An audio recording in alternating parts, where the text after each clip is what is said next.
जय हिंद दोस्तों, क्या हाल है। मैं हूं मोहम्मद रफ़ीक और ये है होंडा शाइन बाइक। तो इस बाइक में समस्या ये है कि इस बाइक का साइड पैनल टूट जाता है, जिसकी वजह से ये बाइक हमारे पास आई है। और इसी तरह की समस्या आपको हीरो पैशन प्रो और हीरो HF डीलक्स में भी देखने को मिलेगी। तो यहाँ पे आप देख पा रहे होंगे, यहाँ इसकी जो टंकी है वह वाइब्रेशन कर रही है, यानी ज़्यादा वाइब्रेशन कर रही है इसकी पेट्रोल टंकी, जिसकी वजह से आपका साइड पैनल टूट जाता है। तो यहाँ पे आप देख पा रहे हो कितना ज़्यादा वाइब्रेशन कर रहा है, यानी जब ये बाइक खड्डे में चलती होगी, यानी ख़राब सड़क पे चलती होगी, तो जिसकी वजह से इसका साइड पैनल टूट जाता होगा। तो यहाँ पे आप देख पा रहे होंगे इसका साइड पैनल टूटा हुआ है। तो अब हम इस साइड पैनल को ओपन करेंगे, उसके बाद देखेंगे कि अंदर से इसका जो खांचा बना होता है साइड पैनल फिटिंग करने के लिए, वो बचा हुआ है या सारे टूट चुके हैं। तो यहाँ पे आप देख पा रहे होंगे हमने पैनल को खोल दिया है और ये पैनल निकल नहीं रहा है, मतलब ये कहीं से जो है, मतलब इसको कहीं से बांधा गया है। और यहाँ पे आप देख पा रहे होंगे इसका जो लॉक लगा हुआ था पैनल में, वो उसी के अंदर रह गया टंकी की, यानी किसी ने इसमें फेविक्विक डाल दिया है, जिसकी वजह से ऐसी समस्या आई है और इसका साइड पैनल टूट गया है। तो सबसे पहले हम इसके सीट को खोलेंगे और सीट को खोलने के बाद फिर अंदर देखते हैं कि कहाँ कहाँ पे समस्या है और क्या क्या समस्या है। तो यहाँ पे आप देख पा रहे होंगे हमने इसकी सीट को निकाल दिया है। इसी तरीके से आपको भी सीट को खोल देना है।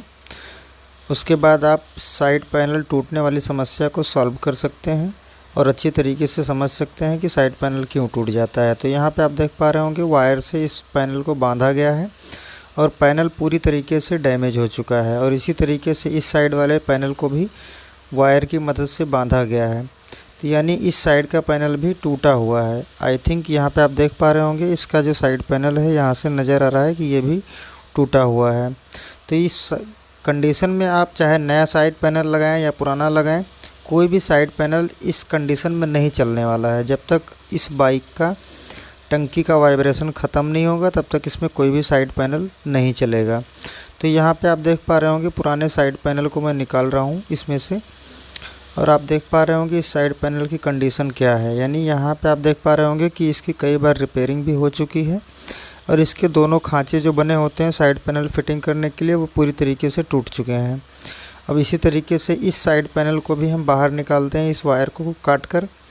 तो यहाँ पे आप देख पा रहे होंगे इस साइड पैनल की भी कंडीशन सेम ही है, यानी कि ये भी साइड पैनल पूरी तरीके से डैमेज हो चुका है। और यहाँ पे इसके जो दोनों खांचे बने होते हैं फिटिंग करने के लिए, वो दोनों खांचे ऑलरेडी टूट चुके हैं। तो ऐसी कंडीशन तब आती है जब आपकी टंकी में वाइब्रेशन ज़्यादा होता है। तो यहाँ पे सबसे पहले हम इस फ्यूल मीटर वाले वायर को, यानी इस सॉकेट को यहाँ से अलग कर देंगे। उसके बाद हम पेट्रोल को ऑफ़ करके पेट्रोल लाइन को भी अलग करेंगे। तो यहाँ पे आप देख पा रहे होंगे पेट्रोल को हमने बंद कर दिया है और इसकी पेट्रोल लाइन को, यानी पेट्रोल पाइप को हम इस तरीके से बाहर कर देंगे। उसके बाद हम इसकी टंकी को खोलेंगे और इसे हम बाहर निकालेंगे टंकी को। उसके बाद देखेंगे कि ये इतना ज़्यादा टंकी क्यों वाइब्रेशन करता है। तो यहाँ पे 12 नंबर स्पैनर की सहायता से हम इस टंकी को खोल रहे हैं।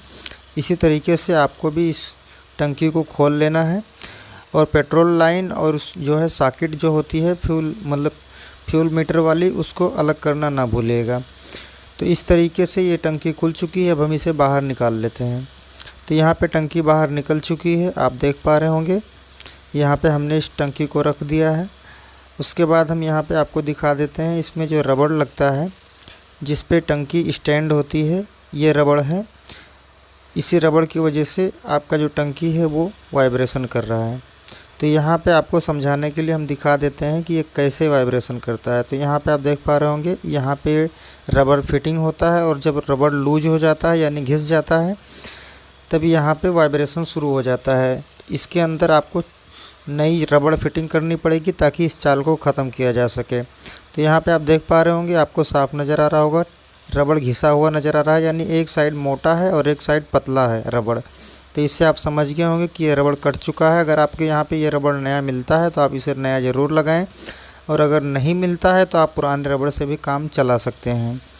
तो यहाँ पे आप देख पा रहे होंगे कि ये रबड़ जो है अब यूज़ करने लायक नहीं है, लेकिन किसी कंडीशन की वजह से हम इसमें नया नहीं लगा पा रहे हैं और इसके ऊपर हमने टेपिंग कर दिया है। तो अगर आपको भी नया रबड़ ना मिले तो इस तरीके से टेपिंग करके भी आप काम चला सकते हैं। तो यहाँ पे हमने इसी रबड़ को वापस से फिटिंग कर दिया है और अब इस रबड़ को फिटिंग करने के बाद हम इस टंकी को वापस से लगाएंगे। तो सबसे पहले हम आपको दिखा देते हैं करीब से कि इस रबड़ को हमने कैसे मेंटेन किया है, यानी कि यहाँ पे हमने टेपिंग कैसे किया है वो आप देख पा रहे होंगे। अब इसका जो साइड है रबड़ का, दोनों साइड इक्वल हो चुका है, यानी जो घिसा हुआ पार्ट था वो भी बराबर हो चुका है। तो इसी तरीके से आपको टेपिंग करना है। अब टंकी फिटिंग हो चुकी है और यहाँ पे आप देख पा रहे होंगे फ्यूल लाइन वाली सॉकेट को, यानी फ्यूल मीटर वाली सॉकेट को हम लगा रहे हैं। उसके बाद यहाँ पे जो पेट्रोल वाली पाइप है इसको भी हम यहाँ पे लगा देंगे इस तरीके से। उसके बाद पेट्रोल को ऑन कर देंगे। उसके बाद हम यहाँ पे आप देख पा रहे होंगे जो 12 नंबर वाला बोल्ट हमने खोला था, तो उसे हम पहले फिटिंग नहीं करेंगे। सबसे पहले हम इस डिस्टेंस को चेक करेंगे कि इसे फिटिंग करने के बाद डिस्टेंस बाहर आता है या रबड़ बाहर आता है, यानी रबड़ जो है रबड़ के अंदर इस डिस्टेंस को होना चाहिए। अगर इस डिस्टेंस से रबड़ बाहर आता है तो इसका मतलब है टंकी बराबर अच्छी तरीके से टाइट नहीं हो पा रही है। तो चलिए देख लेते हैं इस चीज़ को भी हम कि ये इसका जो डिस्टेंस है वो बाहर आ रहा है या ये रबड़ बाहर आ रहा है। तो चलिए इस तरीके से हम इसे सबसे पहले चेक कर लेते हैं। इसी तरीके से आपको भी चेक कर लेना है ताकि टंकी अच्छी तरीके से टाइट हो सके। तो यहाँ पे आप देख पा रहे होंगे ये जो रबड़ है और जो डिस्टेंस है वो दोनों यानी बराबर हैं, यानी कि मतलब ज़रा सा भी इस पर दबाव नहीं पड़ता है टंकी के ऊपर, जिसकी वजह से ये टंकी अच्छी तरीके से टाइट नहीं हो पा रही है। तो यहाँ पे इस चीज़ को कम करने के लिए हमने यहाँ पे एक वाशर के लिए एक ऑयल सील का यूज किया है। अगर आपके पास कोई रबड़ वाला सामान हो या इस तरीके से ऑयल सील हो तो उसकी मदद से आप टंकी को अच्छी तरीके से टाइट कर पाएंगे। तो यहाँ पे इस तरीके से इस डिस्टेंस को रख देना है। उसके बाद इसके 12 नंबर वाले बोल्ट को हमें टाइट कर देना है। तो इस तरीके से 12 नंबर वाले बोल्ट को सबसे पहले हाथ के इशारे से लगा लेंगे। उसके बाद 12 नंबर स्पैनर की मदद से हम इसे टाइट कर देंगे। तो यहाँ पे हम टंकी को टाइट कर रहे हैं। इसी तरीके से अच्छी तरीके से आपको टंकी को टाइट कर लेना है ताकि टंकी में वाइब्रेशन जो है वो बिल्कुल ख़त्म हो जाए। तो यहाँ पे अब आप देख पा रहे होंगे टंकी टाइट हो चुकी है और अब हम इसे हिलाकर दिखा रहे हैं आपको, और इसमें आपको वाइब्रेशन महसूस नहीं होगा, यानी कि अब इस टंकी का जो वाइब्रेशन है वो पूरी तरीके से ख़त्म हो चुका है। तो जब इस टंकी में वाइब्रेशन नहीं रहेगा तो चाहे आप ख़राब सड़क पे गाड़ी चलाएं या फिर अच्छी सड़क पे चलाएं, आपका जो साइड पैनल है वो टूटेगा नहीं और आपकी टंकी भी वाइब्रेशन नहीं करेगी। तो इसी तरीके से आपको टंकी वाइब्रेशन वाली प्रॉब्लम को सॉल्व कर लेना है, जिससे आपका साइड पैनल भी नहीं टूटेगा, आपकी टंकी भी वाइब्रेशन नहीं करेगी और बार बार खर्चे से आप बचे रहेंगे। तो इस तरीके से आई होप आप समझ गए होंगे कि पैनल टूटने का रीज़न क्या है। और अब इस बाइक में पैनल साइड पैनल नहीं टूटेगा और ना ही इस बाइक की जो है वो टंकी वाइब्रेशन करेगी। तो आई होप आपको बिल्कुल अच्छी तरीके से समझ में आ गया होगा।